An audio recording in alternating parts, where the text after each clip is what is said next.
അസ്സലാമു അലൈക്കും വറഹ്മത്തുള്ളാഹി വബറകാതുഹു. എല്ലാവർക്കും ഷിഫാഉൽ അംറാദിലേക്ക് സ്വാഗതം. ഇന്ന് ഞാൻ വന്നത് സാധാരണ ആളുകൾക്കൊക്കെ കണ്ടുവരുന്ന ഒരു രോഗമാണ് മൈഗ്രെയിൻ തലവേദന. മൈഗ്രെയിൻ തലവേദന എന്ന് പറഞ്ഞാൽ ഈ അടുത്ത കാലത്താണ് മൈഗ്രെയിൻ എന്ന പേരിൽ അറിയപ്പെടുന്നത്. മുമ്പ് ആളുകൾ പറഞ്ഞിരുന്നത് ചെന്നിക്കുത്ത് എന്നായിരുന്നു. ഈ മൈഗ്രെയിൻ തലവേദന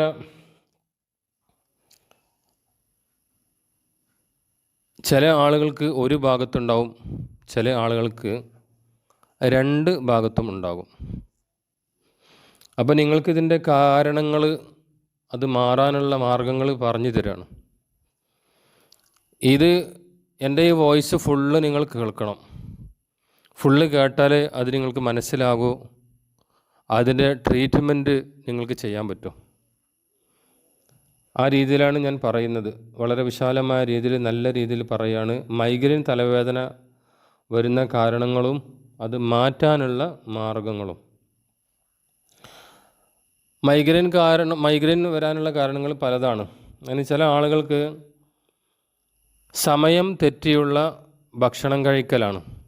സമയത്ത് തന്നെ എന്താക്കണം, ഓരോരോ സമയത്ത് തന്നെ ഭക്ഷണം കഴിക്കണം. അതും വയറ് നിറച്ച് കഴിക്കാൻ പാടില്ല. അതുപോലെ ചില ആളുകൾക്ക് വെള്ളം കുടി വളരെ കുറവാണ്.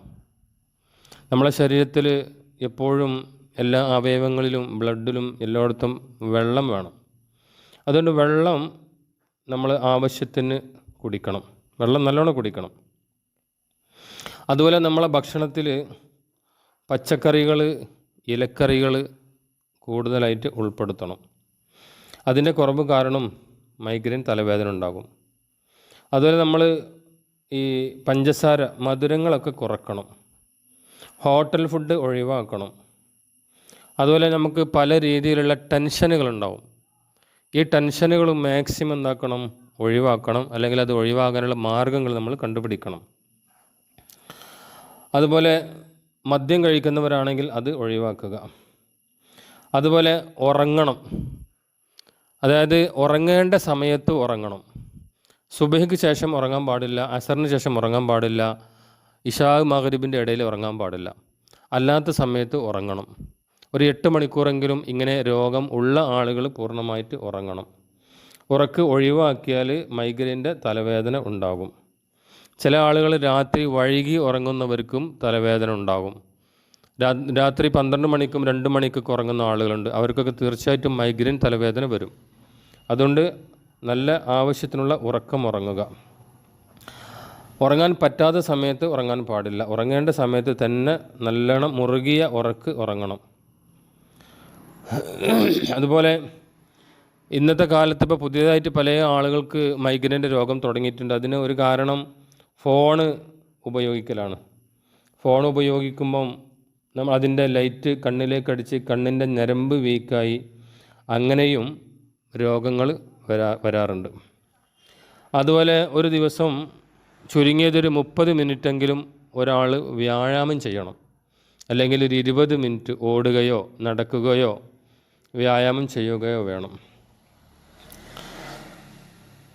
അതുപോലെ നമ്മുടെ മനസ്സ് എപ്പോഴും ക്ലിയറായിരിക്കണം. മനസ്സിൽ 100 ചിന്തകൾ കൊണ്ട് നടക്കുന്ന ആളുകൾക്കും ഞരമ്പിന് പ്രശ്നം വന്ന് മൈഗ്രെയിൻ തലവേദന ഉണ്ടാകും.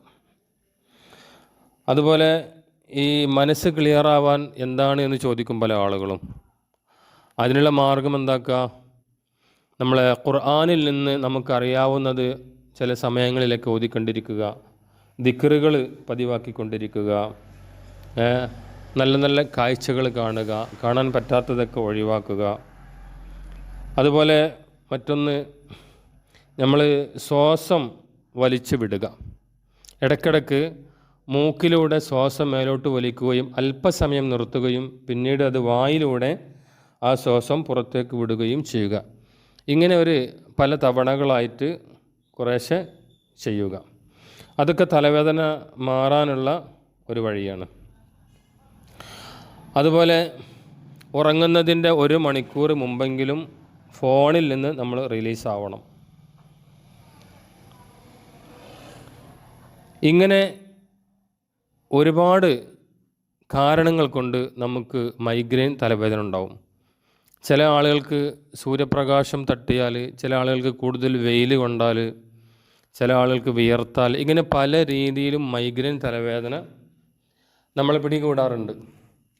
അപ്പോൾ അതിനൊക്കെ ഈ ജീവിത ചിട്ടയിൽ മാറ്റം വരുത്തിയാൽ പെട്ടെന്ന് നമുക്ക് മാറ്റിയെടുക്കാൻ പറ്റും. അതിനൊരുപാട് ടാബ്ലറ്റുകൾ കഴിച്ചാൽ ചില സമയത്ത് ആശ്വാസമുണ്ടാകും, പിന്നീട് അത് വീണ്ടും വരും. അപ്പോൾ അതിനൊക്കെ പറ്റിയ നല്ല ഒരു മരുന്നും കൂടിയാണ് ഞാനിപ്പോൾ നിങ്ങൾക്ക് പറഞ്ഞു തരുന്നത്. ഈ മരുന്ന് നിങ്ങൾ പൂർണ്ണമായിട്ട് ഞാൻ പറയുന്ന അത്രയും ദിവസം നല്ല രീതിയിൽ നിങ്ങൾ കഴിക്കുകയാണെങ്കിൽ, നിങ്ങൾ ഉപയോഗിക്കുകയാണെങ്കിൽ, നിങ്ങളെ മൈഗ്രെയിൻ തലവേദന എത്രയും പെട്ടെന്ന് നിങ്ങളെ വിട്ടുപോകും. 1 ദിവസമോ 2 ദിവസമോ ചെയ്തുകൊണ്ട് കാര്യമില്ല. ഇങ്ങനെയുള്ള മരുന്നുകൾ, ഞാൻ പറയാൻ പോകുന്ന അങ്ങനെയുള്ള മരുന്നുകൾ ടാബ്ലറ്റ് പോലെയല്ല.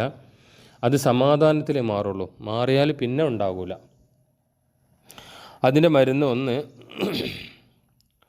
നമ്മൾ ഒരു ദിവസത്തിൽ 2-3 നേരം ഇഞ്ചി തിളപ്പിച്ച വെള്ളം കുടിക്കുക. നല്ല പച്ച ഇഞ്ചി തോല് കളഞ്ഞ് കഴുകി വൃത്തിയാക്കി ചെറിയ പീസായി അരിഞ്ഞതിന് ശേഷം 2-3 ഗ്ലാസ് വെള്ളത്തിലിട്ട് അത് നല്ലോണം തിളപ്പിക്കുക. ചെറു ചൂടോടെ ആ വെള്ളം ദിവസത്തിലൊരു 3 നേരം 1 ഗ്ലാസ് വീതം കഴിക്കുക. ഇങ്ങനെ കഴിക്കുമ്പം ആ ഇഞ്ചിൻ്റെ ആ സത്ത് അത് നമ്മുടെ വയറ്റിലേക്ക് എത്തുകയും അതിൻ്റെ ഫോർമുലകൾ നമ്മളെ ശരീരത്തിൽ ബ്ലഡിൽ അലിഞ്ഞു ചേരുമ്പം ആ മൈഗ്രെയിൻ്റെ തലവേദന മാറിപ്പോകും. അതുപോലെ മറ്റൊന്ന് ഒരു സൂറത്താണ്. നമ്മുടെ ഖുർആനിൽ കാണുന്ന അവസാനത്തെ ഭാഗത്തുള്ള ഒരു സൂറത്താണ് തബ്ബത്ത് യദാ അബീ ലഹബിൻ വ തബ്ബ് എന്ന ഈ സൂറത്ത്. ഈ സൂറത്ത് ഒരു ചെറിയ പാട്ടയിൽ, ഒരു പാത്രത്തിൽ അല്ലെങ്കിൽ ഒരു ഗ്ലാസ്സിൽ നല്ല ശുദ്ധമായ വെള്ളം, കിണറ്റിൽ നിന്ന് കോരിയെടുത്ത വെള്ളമാണെങ്കിൽ ഏറ്റവും നല്ലത്. അങ്ങനെയുള്ള ശുദ്ധമായ കിണറ്റിൽ നിന്ന് കോരിയെടുത്ത വെള്ളത്തിൽ ഒരു 3 തവണ മാത്രം തബ്ബത്ത് യദ അബീ ലഹബിൻ വ തബ്ബ് എന്ന സൂറത്ത് ഓതി ഇഷ്ഫി യ അല്ലാഹ് എന്ന് പറഞ്ഞ് അതിലേക്ക് ഊതണം. ഓരോ പ്രാവശ്യം ഓതി കഴിയുമ്പോഴും ഊതണം. എന്നിട്ട് ആ വെള്ളം ബിസ്മില്ലാഹിർ റഹ്മാനിർ റഹീം എന്ന് വീണ്ടും പറഞ്ഞ് ആ വെള്ളം കുടിക്കുക. ഒരല്പം വെള്ളം കൊണ്ട്, കുറച്ച് വെള്ളം കൊണ്ട് നമ്മളെ മുഖം ഒന്ന് കഴുകുക. ആ തലവേദന മൈഗ്രെയിൻ്റെ ഭാഗം 2 ഭാഗവും ഒന്ന് അതുകൊണ്ട് കഴുകി കൊടുക്കുക. ഇങ്ങനെ കുറച്ച് ദിവസം തുടർച്ചയായിട്ട്, ഒരു 7 ദിവസം തുടർച്ചയായിട്ട്, ഇനി അതിന് മാറിയിട്ടില്ലെങ്കിൽ ഒരു 11 ദിവസം തുടർച്ചയായിട്ട് നമ്മൾ ഈ മരുന്ന് ഉപയോഗിക്കുകയാണെങ്കിൽ ഇൻഷാ അല്ലാഹ് നമ്മളൊരു കാരണക്കാരൻ മാത്രമാണ്. ആ ഖുർആനിൻ്റെ ബർക്കത്ത് കൊണ്ട് അല്ലാഹു സുബ്ഹാനഹു വ തആല നിങ്ങളുടെ ഈ രോഗം മാറ്റിത്തരും ഇൻഷാ അല്ലാഹ്. അത് കറക്റ്റായിട്ട് ചെയ്യുക. എൻ്റെ ഈ വീഡിയോ നിങ്ങൾക്ക് ഇഷ്ടപ്പെട്ടാൽ നിങ്ങൾക്കെല്ലാവർക്കും മറ്റുള്ളവർക്ക് എല്ലാവർക്കും നിങ്ങളെന്താ ഷെയർ ചെയ്ത് കൊടുക്കുക. അവരൊക്കെ അറിയട്ടെ, അവരൊക്കെ പഠിക്കട്ടെ ഈ കാര്യങ്ങൾ. മൈഗ്രെയിൻ തലവേദനയുള്ള ഒരുപാട് ആളുകളുണ്ട് നമ്മളെ കുടുംബത്തിലും നമ്മളെ അയൽവക്കത്തും നമ്മുടെ ഫ്രണ്ട്സും ഒക്കെ. അവർക്കൊക്കെ ഷെയർ ചെയ്ത് കൊടുക്കുക. ഇൻഷാ അല്ലാഹ് അള്ളാഹു നമ്മുടെ എല്ലാ കാര്യങ്ങളും റാഹത്താക്കി തരട്ടെ. എല്ലാ രോഗങ്ങൾക്കും പൂർണ്ണ ശിഫ നൽകി അനുഗ്രഹിക്കട്ടെ. അസ്സലാമു അലൈക്കും വറഹ്മത്തുള്ളാഹി വബറകാതുഹു.